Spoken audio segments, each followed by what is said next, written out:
Did you do all three of your births in a hospital?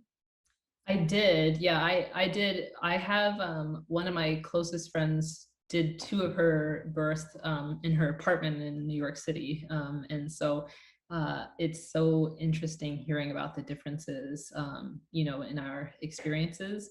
And and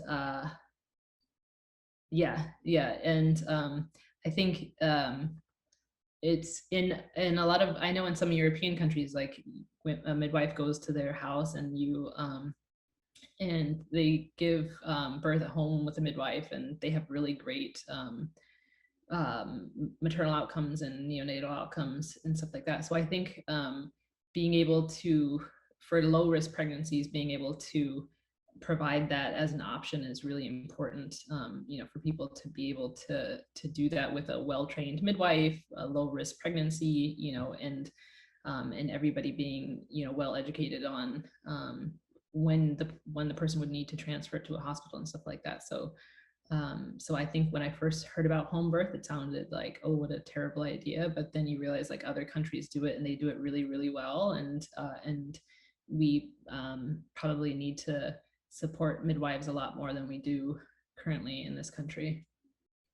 Yeah, absolutely. What contributed to your decision of giving birth in a hospital?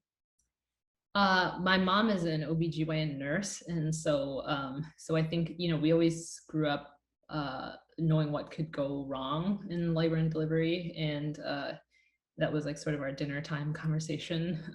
And so I think, that was probably a big factor.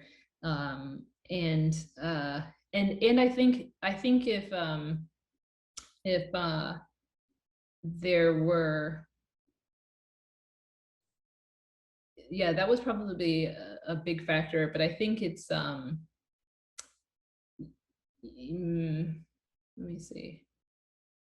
I don't think that I felt so strongly about it that I would necessarily have gone either way. I think that it's it was probably it probably was like just defaulting into it more than anything. Because I actually, when I was in college, uh, one of the things that I was considering like as a career option was being a midwife. And so uh, so it wasn't like, I think it wasn't like I was against home birth or anything like that. It was more so like just defaulting into the hospital system like most women do.